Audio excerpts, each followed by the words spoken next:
Buenas tardes. ¿Qué tal? Buenas tardes. ¿Cómo anda? Bien, muy bien. ¿Todo bien?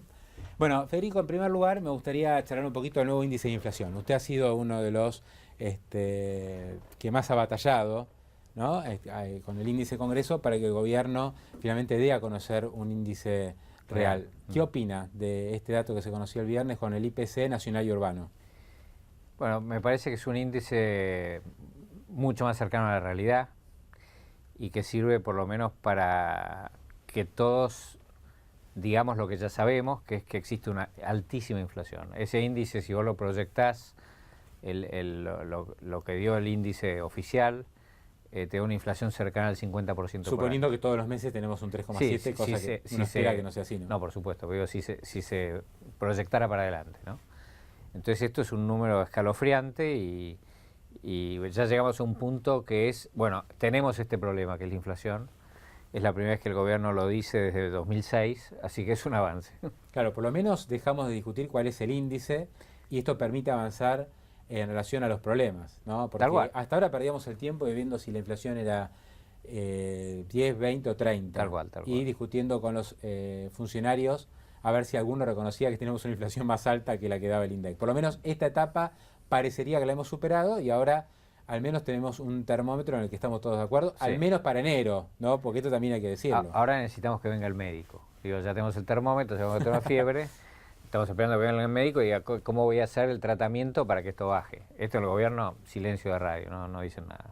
¿Usted cree que van a dicen esto, que van a perseguir a tipos que venden tomates o al almacenero de la esquina, pero eso lo único que hace es generar más incertidumbre, porque todo el mundo sabe, toda la gente informada sabe que no se persigue la inflación persiguiendo al almacenero, sino que lo que la inflación manifiesta es un desequilibrio importante en la economía política del país. ¿Se va a seguir informando en el índice Congreso o lo van a dejar de publicar? No, lo vamos a seguir un par de meses más, 2 o 3 meses más, para ver cómo acompaña el índice oficial a los números de los economistas privados. ¿Esto ya ha sido discutido entre ustedes, o sea, entre los distintos legisladores? Sí, queremos hacer un seguimiento a ver si el índice oficial se va acercando o alejando de la realidad. Claro, porque algunos dicen para enero y tal vez para febrero el índice va a estar muy cerca de la realidad y después ya el mismo gobierno va a presentar que está triunfando en la batalla contra la inflación y podría empezar a descender el índice y tal vez esto no sea real. Pero bueno, son todas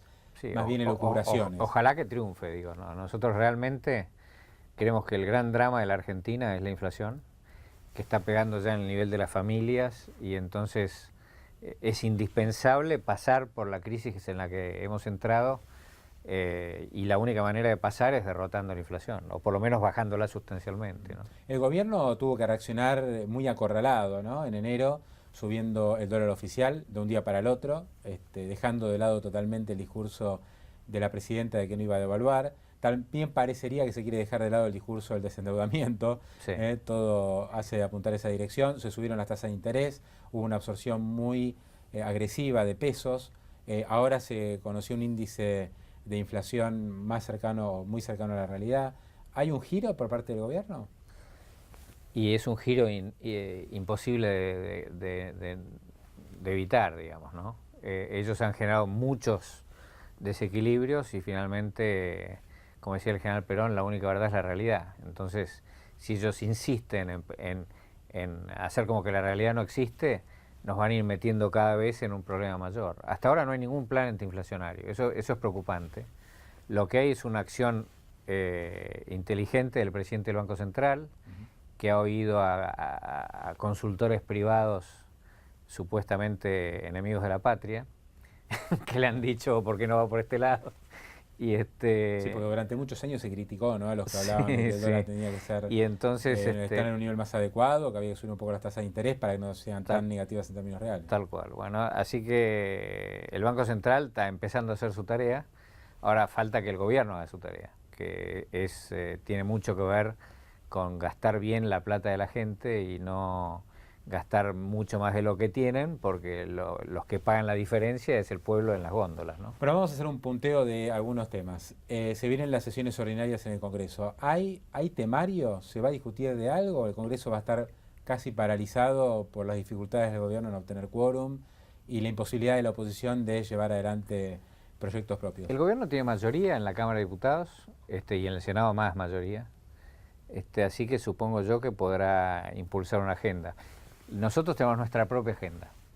La agenda del PRO es la agenda que nos parece que es de la gente. El primer tema es narcotráfico e inseguridad, el segundo tema es inflación, el tercer tema es la relación educación-trabajo, el cuarto tema es el federalismo, los números de las provincias, que ese es un gran drama de la Argentina, porque el gobierno nacional hace que se ajusten las provincias y las provincias son las que tienen que pagar a los policías, a los maestros, a los enfermeros y los médicos, a los jueces, o sea, a los grandes servidores públicos en todo el país, ¿no? Así que el tema de las provincias es un tema muy, muy complicado.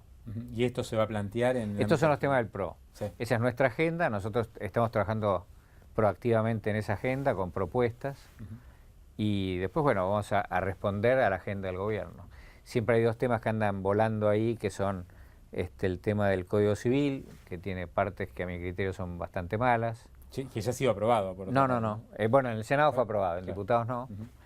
Y después está el tema del Código Penal, que a lo mejor la presidenta lo eleva y entonces se genera una discusión amplia ahí para ver a qué instrumento de consenso grande podemos llegar. Claro, hay un proyecto del gobierno dando vueltas que todavía no ha sido... No es del gobierno, es un proyecto de una comisión que yo integré, que tiene un representante del peronismo, que es el doctor Arlanian, un representante del radicalismo, el doctor Gilavedra, una representante del socialismo propuesta por Hermes Wiener, que es María Elena Barbayelata, y yo por el PRO, coordinados por el ministro de la Corte, Zaffaroni. ¿Es cierto que ese código establece o elimina la figura de cadena perpetua? Bueno, el código ese tiene muchas cosas que buscamos acuerdos y cosas que no estamos de acuerdo. En las cosas que no estamos de acuerdo hemos manifestado nuestras posiciones distintas, ¿no? A mí me parece que los temas más importantes son, por lo menos en las disidencias mías, la idea de que la reincidencia, si alguien reincide en el delito después de haber sido condenado, no tiene que ser una causal de agravante de la segunda pena, por el segundo delito. Yo creo que sí, que la reincidencia tiene que ser un agravante del segundo delito, de la pena del segundo delito. Así que en eso no estoy de acuerdo con mis colegas y puse mi posición. Tema de debate, evidentemente. Sí, por supuesto. Hubo un fallo hace muy poquitos días de la Cámara de Casación Penal en donde se declara constitucional la figura de la reincidencia porque estaba en estos últimos años en discusión, pese a que el Código Penal tiene 100 años, ¿no? Sí, tal cual. Pero ahora parece que en los últimos tiempos esto fue puesto en... Bueno, esa posición fue la que yo tomé. Yo creo que la reincidencia tiene que agravar las penas. Y después el otro tema, en la eliminación de lo que se llama prisión perpetua, que en realidad no es perpetua, ¿no? Porque a los 20 años los largan los que tienen prisión perpetua. Ahí lo que yo propuse es que los jueces pudieran poner una pena posterior a la prisión para controlar al delincuente en delitos graves. Y tampoco tuve éxito. Lo que sí hicimos fue aumentar el máximo de la pena del código de 25 años a 30 años. A 30, o sea que un delito aberrante... delito muy grave, se creó una categoría de delitos gravísimos que tienen que ver con homicidios, violaciones o secuestros, cometidos con crueldad, con violencia. Entonces en esos casos se considera delitos gravísimos y es mucho más difícil que salgan de la cárcel, las penas son mucho más graves. Va a ser un tema de debate amplio seguramente y largo. Es un tema que tiene que reflejar los valores de la sociedad, entonces requiere mucho consenso. Es un tema que en lugar de enojo de la gente lo que tiene que generar es propuestas de la gente. Seguro. ¿No? Que digan, esto que no me gusta cómo está redactado, me gustaría que esté redactado de esta otra manera. Digamos, supuestamente no es un proyecto como los que uno está acostumbrado al Poder Ejecutivo, que llegan al Congreso y se votan así, en una coma. Esto es como para abrir una discusión. Esto es definitivamente para abrir una discusión. Recién veíamos imágenes antes de que arranque este bloque de Leopoldo López, este militante venezolano que se entregó a la policía y está preso. Está preso. Ahora, está preso por opositor. Claro, usted me decía, está preso por opositor, ¿no? Sí. Simplemente por manifestarse en contra del gobierno. Daría la sensación que la oposición ha sido un poco tibia en el caso de Venezuela, que no ha habido una... ¿La oposición argentina? Sí, la oposición argentina es como que el gobierno está claramente alineado detrás de Maduro y la oposición está como el PRO no, el PRO estuvo muy activo, el PRO participó de una manifestación, los jóvenes PRO la semana pasada en la Embajada de Venezuela. Ante esa noticia, la gente de Quebracho... Fueron pocos realmente, ¿no? Bueno, fueron pocos, porque Quebracho también fue a decir que iban a enfrentar eso. Una diputada nuestra entregó un petitorio en la embajada. Nosotros lo recibimos a Leopoldo López hace un tiempo acá en el Congreso argentino porque ya era perseguido por Hugo Chávez antes de Maduro. Lo perseguían porque el tipo ganaba las elecciones y ahora, bueno, ahora lo meten preso. ¿Y qué opina de esta persona que usted lo conoció? ¿Estuvo charlando? Un tipo muy joven, serio, muy militante. Yo creo que va a la cárcel confiado en que está haciendo algo que es su deber para su país, así que me parece que un tipo interesante y valioso. Y me parece que esto va a generar reclamos todavía más intensos, ¿no? De muchos que van a presionar al gobierno para que lo libere al final. Espero que sí. Esto finalmente va a ser como un boomerang para el gobierno de Maduro. Espero que sí, porque la verdad que nosotros formamos con Venezuela parte de Mercosur y de UNASUR, que tiene una cláusula que dice para pertenecer a esas agrupaciones tenés que ser un país democrático. Entonces, si metés presos a los tipos que se manifiestan en contra tuyo, me parece que claramente están rompiendo eso. Por eso nosotros estamos pidiendo la reunión de las comisiones de Mercosur y Relaciones Exteriores en la Cámara para que hagan algo frente a este tema. ¿Ustedes piensan que Venezuela sigue siendo un país democrático? Cada vez menos. Yo estuve en Venezuela en la elección, en la última que ganó Chávez, y es un régimen muy militarizado. Permanentemente circulan ahí tipos en unas motos con uniformes militares, borceguíes, con la única finalidad de asustar a la gente. Una cosa muy militarizada, cada vez menos democrático. Hoy algún periodista decía el régimen de Maduro es el más democrático del mundo. ¿Por qué motivo? No sé, decía esto, la verdad que no escuché entero, pero una defensa. En los regímenes democráticos uno puede decir lo que piensa.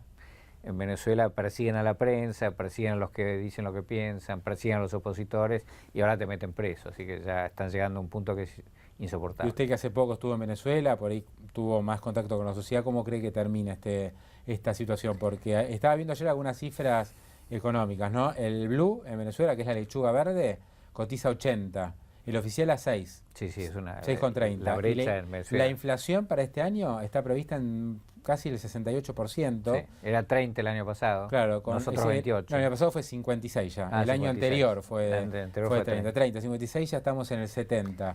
Y agregados monetarios que están creciendo al 80%. Sí. ¿Es sostenible? No es sostenible. Lo que pasa es que es un país que está asentado sobre un mar de petróleo y entonces los gobiernos populistas, autoritarios, se han adueñado de eso para quedarse con el poder sin límites. Y eso es romper el pacto democrático, sin ninguna duda. La sociedad venezolana está muy polarizada. El régimen chavista ha dado muchos recursos en efectivo a mucha gente, pero ya se empieza a sentir en todos los sectores del pueblo venezolano el impacto de la inflación, que es un robo a los más pobres, ¿no? Así que eso es duro. Y el desabastecimiento ni hablar, ¿no? Bueno, por supuesto. Ahí también persiguen a los almaceneros, a los que venden tomates, y entonces cada vez están peor, cada vez hay menos tomates y cada vez menos almaceneros y cada vez más altos los precios.